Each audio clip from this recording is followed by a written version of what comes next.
You're listening to an episode of the Abigail Pugh podcast with, you guessed it, Abigail Pugh.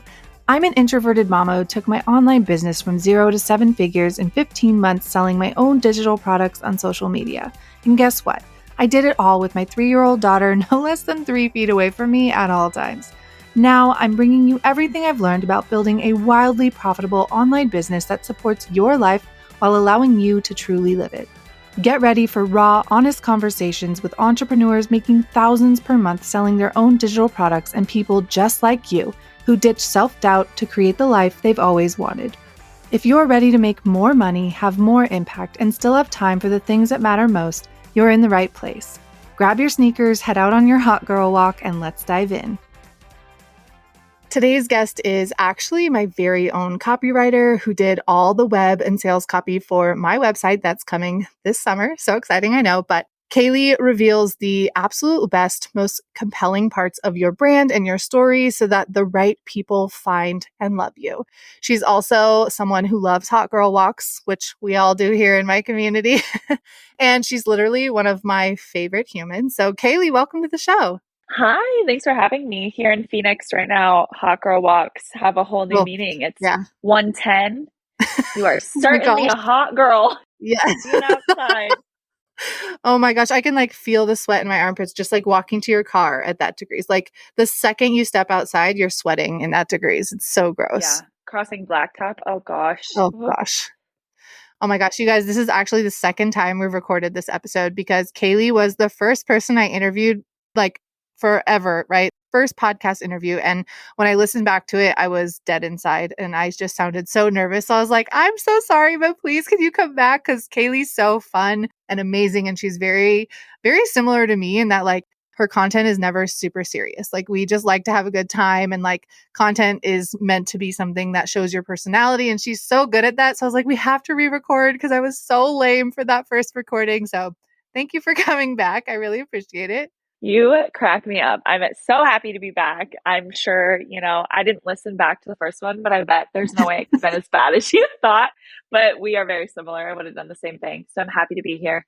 Awesome. Well, can you tell us a little bit about your entrepreneurial journey and what even is copywriting? That's not going to be the whole episode, but I'd love for you guys to just kind of get a little taste of what Kaili does and who she is. Yes, I would love to answer that. So I'll start with what copywriting is. Copywriters write the words, so copy is a fancy way to say words, that are on your website, in your sales emails, on a sales page, anywhere that you want somebody, aka a consumer, to read something and then take action. A copywriter is the person who's going to write that. Copywriters also could write scripts for commercials, words on a billboard, etc. I specialize in website copy and sales page copy. So those are the two things I do. But my entrepreneurial journey, I think, is similar to a lot of people's. I worked in corporate in marketing for a couple of years before realizing, this is not for me. I had previously worked in magazine for Meredith Corporation. So they do Better Homes and Gardens, Shape Magazine, Eating Well. I loved the storytelling behind that, interviewing, talking to really fun people, and then turning it into, a 1 or 2 page story. I didn't like the lifestyle that came with working in magazine. It didn't fit mine. And so then when I went to corporate marketing and I was a thought capital writer in finance, I then learned more about sales, more about how to be intentional in your behind the scenes processes and how to work with a team and how to lead. So I kind of took those two things, fused them together along with a degree in psychology and created Reveal Studio Co. So we have the storytelling element of my time in journalism.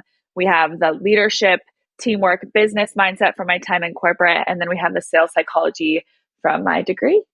That's crazy. I don't think I realized that you had a degree in psychology. You guys, Kaili's actually going to be a guest in my membership community. I don't even know what I'm calling it at this point, but whenever it does launch, she's going to come in and talk about using sales psychology to sell in ethical ways. But that's so fascinating. I absolutely did not know that. So I love that. Yeah. I usually only talk about my journalism degree, just it feels more relevant for writing. But yeah. Oh my gosh, so fun. I definitely could never have made it in corporate. I did Allstate when I was 16. And I mean, that's not a corporate job or anything, but it was an office and I went in every day and did the exact same thing every day. And I was like, yeah, No, my creative brain could never do the same thing every single day. So I love that you got out of that because I feel like a lot of Yes. people feel like they can't get out, right? They're like, I got a degree, so I have to use it. And it's like, you can use it in so many different ways or not use the actual degree. Like, I don't technically use my degree, but I'm sure I learned a lot. Like, it's sociology, the study of humans. I know I learned things that I apply now, but like, I've never actually said, here's my degree for this job, right? Right. Um, but yeah, I love that. So today we're actually going to talk about digital marketing icks, which Kaili is, in the space of digital marketing. She gets all of her clients, I'm sure some by word of mouth, but mostly from social media and digitally marketing. So yeah, I'd love to walk through some of the digital marketing icks. And you guys, if you are doing any of these, please don't feel attacked. This is not an episode to attack you. This is an episode to say, hey, like, this is probably not the most ethical way to do this. Here's a better way to do it. So we are going to provide solutions to some of these icks that we are seeing in the space of, digital products and digital marketing. So again, don't feel like we are attacking you. We are just literally saying, hey, this is unethical. Here is a better way to do it. Yes, 100%. And I want to start by saying that I feel like the phrase digital marketing has almost gotten tied to this new wave of like people who are just selling something like MRR or something else. When I'm talking about digital marketing, I'm not just talking about that. That might fall Yeah. into it, but I'm talking about anyone selling anything digitally. Like if you Yes. were talking about your service-based business or your product-based business in the online space, that's what I'm referring to. Yes, let's differentiate that because I feel like the MRR space has completely taken over the word digital marketers, Yes. and it's just people don't think of it as the same anymore. So that Yes. is what we mean. We are, again, not coming on here to just attack digital marketers in the MRR space. We are No. talking about everyone in general, and we're not attacking you. We are just calling out some very unethical practices and giving you different ways to do Yes. Love that. Okay. So I'm going to come in hot. My first ick it. is random income blasting without background or context. I think everybody knows what I'm talking about. You get on Instagram stories and you just see somebody every single day talking about how much money they've made that day or that week. And they're not really providing any value with it. There's no context. And you're just left wondering a few things. Number one, like, is this profit? Is this revenue? Is this cash? Is this sales? How did you do this? I'm confused. What are you trying to tell me? What did you make this from? What does this have to do with me? As somebody who does have a background in finance and money and who loves personal finance and who does think it's important to talk about money, especially as women, I think, there's not always enough quality chatter about Yep. finances. It's not that I have an ick with sharing that you make money. I do think that's incredibly important. I think it can be inspirational. The ick is when it's very unclear why you're doing it and you're just left to assume they're doing it to be flashy. So, alternatives. Bring it back to the consumer. Like tell them what this has to do with them. Maybe you applied a brand new strategy to social, or maybe you made all that money off of one post.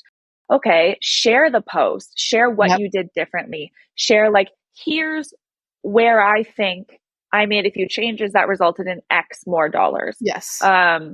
Break down profit versus revenue. Use it as an opportunity to explain the difference to your following, to be a bit of an educator, if you will.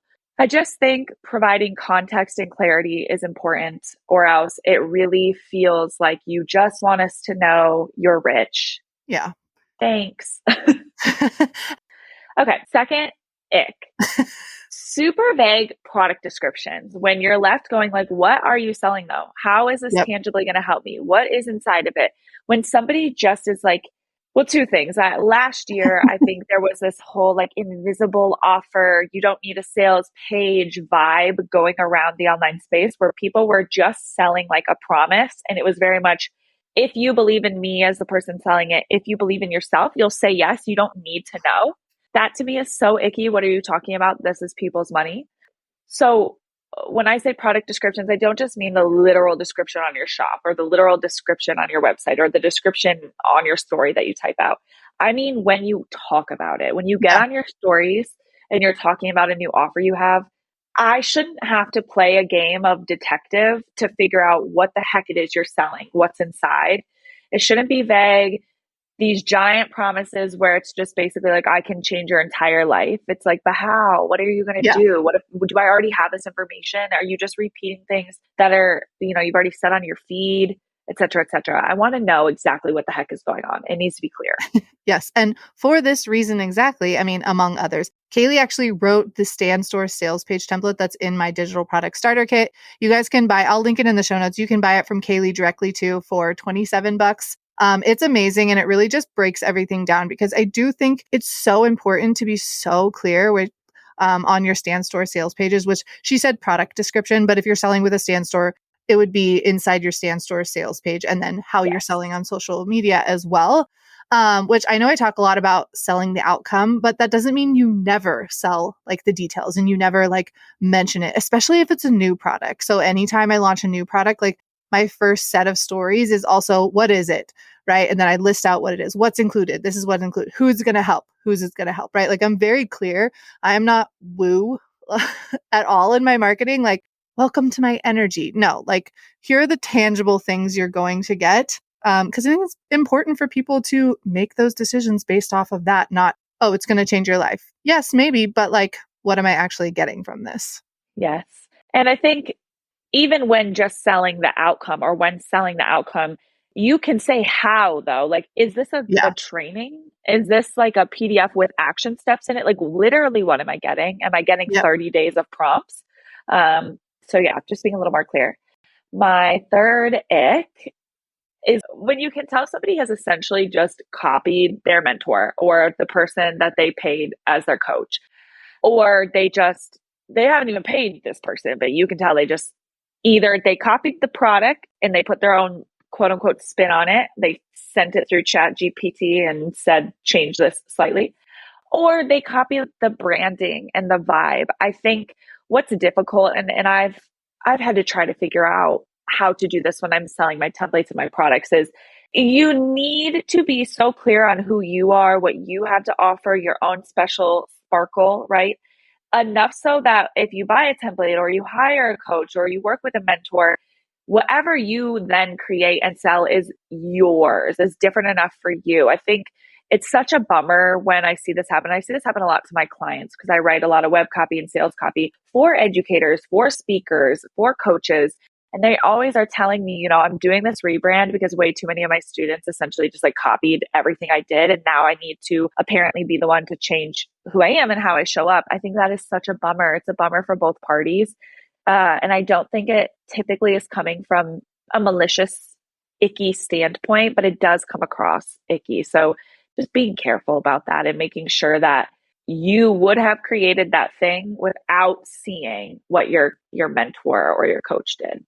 Yes. And honestly, the best way to stand out online is by being yourself, right? Like I've been really trying to just create more content that is like my goofy, silly self. And the Yes. amount of DMs that I've gotten from people that are just like, I love this. I love you just being you. And I'm still like educating and teaching you things. Like I'm not just showing up and like randomly doing things, right? Like I still have strategy in what I'm doing, but I'm having so much more fun just like being me, wearing the bright colors. Like I'm not a sad, beige, boring person. Like, and if you like beige, you're not boring, but like that's not my vibe. And for the longest time, I thought to be professional, I needed to like Yeah. be beige. And like, it's just not true. Like I'm wearing hot red pants and a bright pink sweatshirt today and a red hat. And like, I love it. And it's so much fun. And I just want to like show up as me, but it's so easy to like be in the space of people that you love too. And then like start to feel super inspired by them. And I Yes. think even if you need to like mute people, right? Like I have Yes. so many people muted that are like my good friends that are in the industry as me because I don't want to start regurgitating what they're saying just because I heard of it, right? So Yes. it's hard, I know, when you're seeing something all the time, but truly the best marketing is when you show up as yourself and people get to know like the true you, not you just copying what you saw was successful for somebody else. Yes. And my last digital marketing ick, I mean, for For the today day. is, and this one is a little less apparent maybe to people who follow you. This is kind of like the call is coming from inside the house. When you're not open to feedback. So something I always do when I create a new template or a new copy kit or even a new service, I run it through an initial like beta test situation. And I basically say to the first, 5 or 10 people, like, hey, listen, you can get this either for free, depending on what price it's at, or for massively discounted. But the agreement is, and they signed a contract. The agreement is you're going to provide me feedback. You're going to redline the heck out of this. You're going to let me know when it felt confusing, when, like, did we like the platform I created it on? Like, are we vibing with Notion, or was it not going to work? Were the instructions clear, et cetera, et cetera? How could I improve this? And I don't do that just for validation. It's actually not helpful for me if everyone's feedback is just, oh, I wouldn't change anything. That's great. That makes you feel good. You're like, okay, well, I guess I am good at my job. But you can kind of tell when somebody was not open to feedback from their team, from their customers, Yeah. and they just really commit to like, nope, my way or the highway. This is how I want to do it. And it's like, at the end of the day, when you're truly a business, you're in service of your customers. And so we need to continuously be bringing them into the conversation, figuring out, are we meeting their needs and desires, or being okay with, not making as many sales and having less than enthused customers. Right. And I think that's honestly how you make the best products, is by literally taking feedback, right? Like, I don't beta launch, but I do listen to my audience. And whenever I launch something new, I listen to their feedback and ask them, like, was this helpful? Did you not like it? Or, let's say I did a live training. Like, my first live training was nowhere near as good as my latest one that I've done. Right. And that's because I'm listening to people's feedback. Right. I used to do Yes. the Q&As like live right after the training, and it was crazy. Like, I was trying to go through comments and it was just insane. And like on the last one, I had everyone submit questions after so that they could take some time and digest the information. Right. And like, I never would have known that was helpful for people unless someone had said, hey, like, I felt like I didn't get to ask all my questions. And yes, I'm a very sensitive person, so I take everything very personally, Yes. um, which is hard. But at the end of the day, like, it's my job to innovate and make things better. And it's your job as well. Like, if you sell a digital product, it is your job to keep it relevant and updating it. Now, I would also, urge you to be like, you don't have to take every piece of advice. Like, if someone, like, I asked Right. for feedback on one of my products, and some people gave feedback, like, basically asking for a different product. And it was like, Yeah. well, that's not what that is. Like, I appreciate the feedback and I love hearing it, but like, that's not what this was or what it was marketed as. So I'm not going to change my entire product because somebody was like, oh, I want this instead. I'm like, well, Right. that's not what this is. Right. And I think the thing I would add to that, and this kind of goes back to behavior economics, sales psychology. So this is the last thing I'll say to wrap it up, is if today I received an email from somebody in my summer social and sales subscription, which has social prompts, email prompts, things like that. And she had a question about two of the prompts because she was like, I just want to I want to make sure that I understand how you want these to be implemented or what you were thinking, because they're kind of confusing me. And I think this is such an opportunity for reciprocity. When people hear reciprocity, they think it has to be a free resource. No, reciprocity is also going above and beyond for people who have already purchased something from you, and not being like, well, you paid a low ticket amount because my subscription was low ticket, so I'm going to give you low energy. No, instead of No. responding to her email, I went and found her on Instagram and I sent her detailed voice notes of how I would envision the prompt being used, and thanked her for providing the feedback, so it's not just taking feedback, it's actually doing the thing. If you say you're going to care about your purchasers or care about your followers, then prove it. Then, Yeah. stand on that and go above and Yes. beyond to show that you're implementing it. Yes. I love that. Now, I actually asked my audience for some of their icks because I think it's fun to see, what a lot of other people's icks are. And it's funny. Yes. So many people said the income claims with like no context and just like dropping that. So, you guys, we are not alone on this. A lot of people are kind of sick of that. Yes. And, if you're not doing it correctly, like ethically and the way the FTC, allows things, like, it's illegal for some people. Some people are doing it illegally. So just know that people are not about the income claims that literally have no purpose other than to just say, I'm better than you. I made all this money. So Yes. keep that in mind if that's something that you do in your marketing, which I don't think a lot of my audience does. But I know a lot of them are icked out by that. So another one that we got that I actually don't really love either was faceless accounts. And I was thinking of starting one at the beginning of this year, like with just a totally different topic as well, not necessarily digital products, just to kind of test it out. But then I realized, like, I don't want to teach people how to grow a faceless brand that has no personality. And I think a lot of the faceless ones that I don't like is where, again, it's like the digital marketing money making. They just show up and show like all these glamorous clips that everyone has like the same coffee stirring one. Like they're all the same. There's no personality. And like, I think if you wanted to do faceless, but still share your personality and still share videos that like just maybe didn't show your face, but were you and your life, I think it could somewhat work, but I'm not down for like the faceless, no personality. You don't know who you're buying from. It just feels so disconnected to me. Yeah. I think the thing that's tough is Threads. I think Threads is like the best place to really crowdsource opinions. Oh my gosh, I love Threads. Threads gets spicy, but I do love it. And I brought up faceless marketing, I mean, months ago on there to kind of see what people were thinking. And the one argument for it that I was like, I mean, I guess was like people who, you know, are introverted and they don't feel comfortable. It's like, okay. But the thing that gets me is I've yet to see a faceless account selling anything other than help on how to grow your faceless account. So it's very much just MRR vibes. Like, what are you selling? And anything like that to me, just on its own, personally, it's an ick for me. What are we, you're not selling anything. You're just selling how to be a faceless account. I don't even get it. I'm so confused. I don't understand. So I guess if you have a faceless account and you are selling legitimate things, sure. I guess. Send us who you are because we haven't seen very many. We want to see. Yes, I need to see this. Okay, another ick, which I completely agree with, is displaying a limited sale, but then it's there all year round, which I feel like this happens all the time with like bigger people in the space where they're like, oh, one time only. And it happens a lot for me in ads where I'll like see an ad and they'll like, this is the last chance you can get this bundle. And then I'm like, but you've been running this ad for a year. Like, this is like false marketing, number one. And I am not about that at all. No, it's giving a furniture store. Yes. Close out sale, everything must go. And it's like 6 months later and they're still there and that's still in the window. And you're like, yes. When do you close? What is the close out? No. I would urge you to speak to your attorney because I do think there are laws around that type of advertising and those types of claims. Yeah.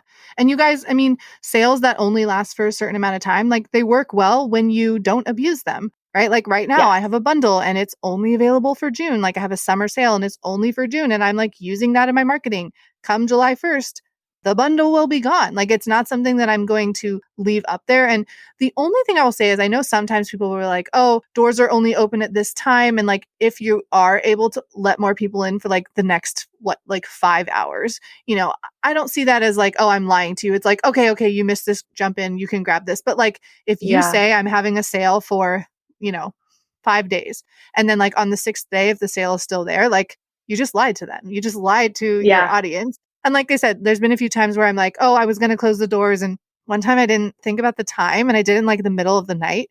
I was like, I'm not going to wake up at midnight and change this. No. So that night I was just like, you guys, I'm going to close this when I wake up in the morning, just so you know, like I'm not staying up till midnight to turn this coupon code off for you. You know what I mean? So people remember that too.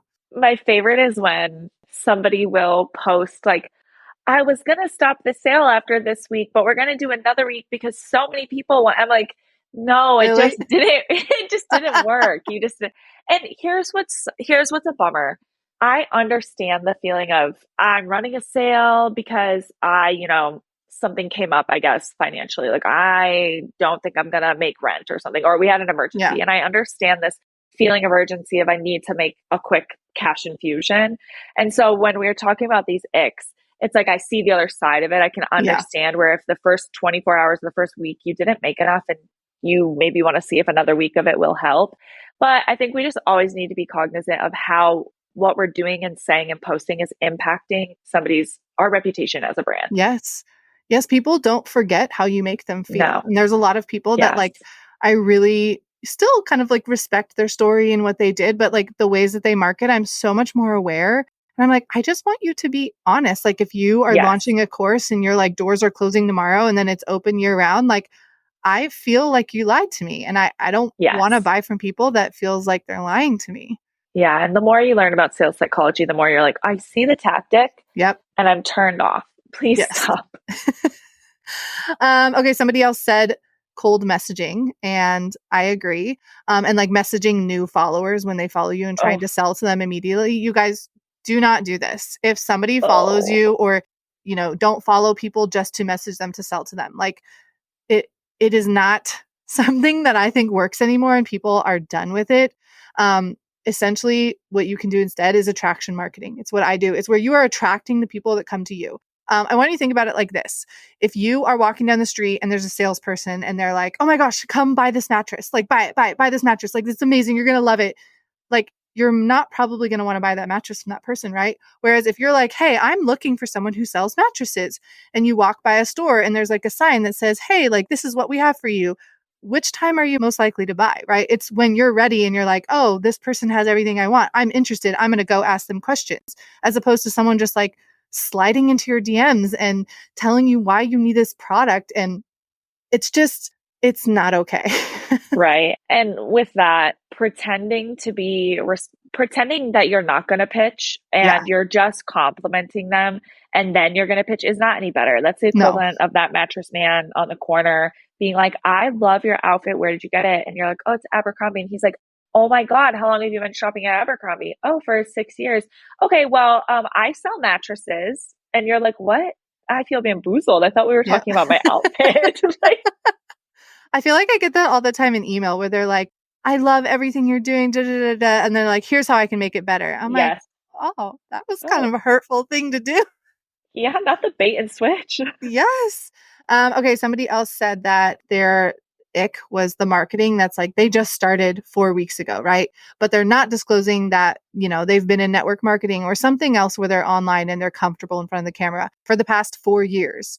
Again, this goes back to like really being open and honest with your journey, right? Like I never market myself as like, oh, I'm a beginner to Instagram. I'm not. I've been a social media manager. I've like been in the creative space for a long time. Did I start my TikTok from scratch? Yes. So like that's what I say in marketing. Did I start my personal brand from scratch? Absolutely. Like I'd never had a personal brand for me. I worked for other big people, but like when you say things like, "Oh, I'm a beginner," and then someone finds out that like you've been in network marketing, or this person said somebody had like a previous account of 60,000 followers and they started from scratch and they said, I'm a beginner, a total beginner making money. It's like, no, you're not. Like that's so misleading to people who are true beginners and like have never made a reel in their life. And they're like, oh, well, they said they could do it. Like, why am I not seeing these results? It's because it's a totally different thing. Like, that is not a true beginner. So, again, this goes back to like being clear in what you say in your marketing. And like when you're doing hooks, like make sure that they are very clear and they're not misleading for people. And make sure they're honest. Yes. I think being honest always is going to be your, best case scenario because lying or stretching the truth or exaggerating, you're going to forget that you did that. And then Yeah. you're going to make it clear you lied because one day you're going to call yourself a beginner because you think it's going to help a specific reel, it's going to get sales. And then a year later or 6 months later, you're going to be on a podcast talking about how this is your third year and people are going to be like, wait a second, What? that's crazy. Yes, people listen, you guys. They Yes. pay attention. And not only that, but like they will remember how they feel. Like I said this Yes. earlier, like they will remember the association that they feel with you. And if you, you know, lie to them and make them feel crummy that they're not seeing those results when they're a beginner, like they're going to remember that and they're probably not ever going to buy from you. Vibes last a long time. Okay, yeah, the rest are pretty much the same amount of things. You guys, with your marketing, don't lie. If you haven't made money from something, don't say that you have. Don't cold DM people. Don't, if somebody follows you, do not send them a message saying, like, thank you for following me. And here's what I offer. No, like, invite them into conversations in other ways. Like, share you and your story. I talked about this with someone else on their podcast episode, but just talking about like sharing things you love to like make the connection with people instead of instantly being like, buy my product, buy my product. Like, no, here's something else I love. And you like build trust with people by recommending things. And then that way, when they do go to buy your product, they're like excited. They trust you. They're excited to buy from you. Yes. Honesty, clarity, Yes. personality. Yes. Yes. Again, if you are like, crap, I've been doing some of these, don't beat yourself up for it. Be better, move on, do better marketing, like move forward. Everybody makes mistakes. Everybody posts content that they're down the line. Like, you know what? That probably wasn't the best thing to do. Go delete the video. It's fine. Like people make mistakes. And I do understand that as beginners or people that are new to, social media and marketing, like it's a learning curve. It's a huge learning curve. And at the end of the day, like all you can do is move forward and be better, right? Choose to market in ethical ways moving forward. So that's my spiel. I love that. I fully agree. As a copywriter and somebody who sales psychology is kind of like my favorite Yes. thing. Uh, my bigger tip would be instead of doing all of these icks, spend time actually learning about what makes humans make the decisions that they do. The more you can understand Yes. about human behavior, the brain, consumer psychology, behavioral economics, these are all just fancy words, neuromarketing. The more you can just understand what works, then you can just cut through all this ickiness, apply what works in your own fun way, and actually see success. And then you'll feel good about it. I love it. Now, okay, before I let you go, can you give us one psychology-backed way to sell your product on social media and like why it works? Ooh, oh my gosh, there's so many. Well, okay, I think the one that is the most relevant and it kind of ties into the first ick we were talking about is social proof. There's a lot of names for this. We can say herding, we can say FOMO. Essentially, social proof is utilizing proof that other people are doing a thing, aka buying a product, to encourage other people who haven't bought that product or done that thing to do it as well. And I think you can do this in very fun, on brand ways. So, what a lot of people do is they literally just share a screenshot of a DM from somebody and they think that that is enough. A few things here. Number one, you need permission. So, please get Yes. permission to share anything. You cannot just blast people's private messages to you.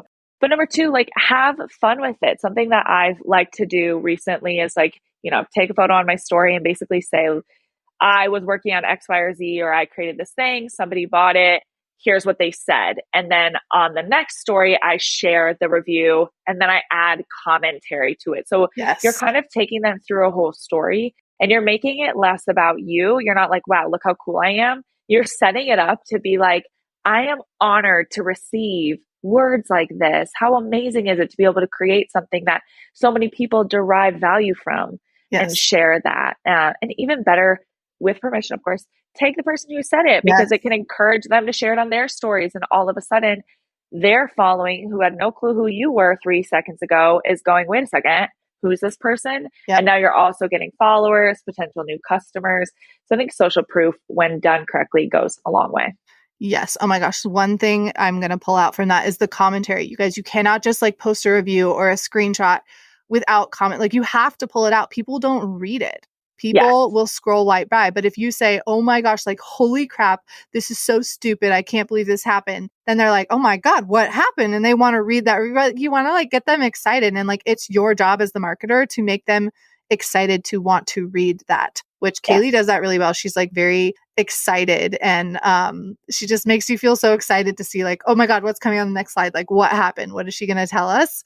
And it's definitely an art. It's not something you're going to wake up and be good at. Like I was never good at this before. Like selling is something I've had to really learn how to do. And now I love it. Now I could literally sell stuff in my sleep. Like Yeah. Yeah. it comes naturally now, but it did not 2 years ago, almost 2 years ago when I started. So it's like a trial and error thing. Like you have to see how people respond to things. So Kaili, you are amazing. Where can people find you? My audience is mainly people selling digital products. What would you say is the best like low ticket way to get into your world and start learning from you? I have so many products from Kaili. She did all my web copy and sales copy. And then I have a ton of other of her things. But where would you suggest people start if they wanted to learn more about that from you? Yes. So, I mean, following me on Instagram, revealstudio.co. And then product wise, obviously in your digital product starter kit, correct? Yes. Is my stand store template. So it's in there already. But if you don't have that and you just need a stand store copy template, I have that. That's a great place to start. I also have something in my shop that helps you get better reviews. Speaking of social proof. So making sure that if you're a product seller, you are automating your requests for reviews from purchasers. Yes. And then you can upsell them. So I have a post-purchase upsell sequence. I have a digital product review questions and emails. So it includes the questions that you would be asking them for a review. Instead of just saying to somebody, hey, what'd you think? Providing questions or prompts can help them write something that's actually going to be usable. Because somebody saying, I loved it. Oh, what are you going to do with that? You're not going to put that on social media. People are going to be like, loved what? I'm so confused. No. So those two products, I think, really, if you're a digital product seller, are the most important. And I am in the kitchen cooking up a welcome sequence template for digital product sellers. Yeah. Oh my gosh. Love that. Don't sleep on email. I think email, as we are seeing the social media landscape consistently shift and everyone's confused what's working. Email from day one has had a higher ROI than any other marketing platform. Obviously not for everybody. That's a generalized statistic. But build your email list. Yes, 100%. Well, thank you so much for coming back on the show. Yes, thank you for having me. You're amazing, and I will see you guys all next week. Thank you so much for hanging out with me and my guests today. If you learned anything from our episode, I would love it if you could share it over on your Instagram stories and tag me at Abigail Pugh. Until next time, love you, mean it.